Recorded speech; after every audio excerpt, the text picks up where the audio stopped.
अस्सलाम वालेकुम। ये 5 मरले ये घर है, डबल स्टोरी।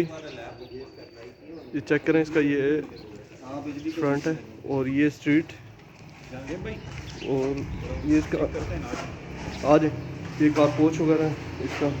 और ये अंदर एक रूम वगैरह सीलिंग का सारा काम हुआ हुआ है। फिर एक रूम इस साइड पे है। फिर यहाँ पे ये किचन है इसका। और उसके बाद एक रूम इस साइड पे, ये ऊपर की जाने सीढ़ियाँ जा रही हैं।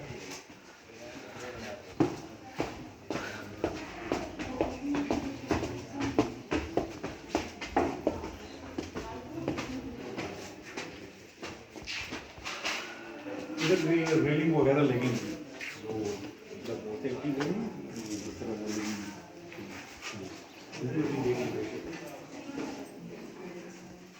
फिर एक ऊपर ये रूम है अटैच। फिर ये रूम है। फिर एक रूम ये है इसके साथ अटैच वाशरूम।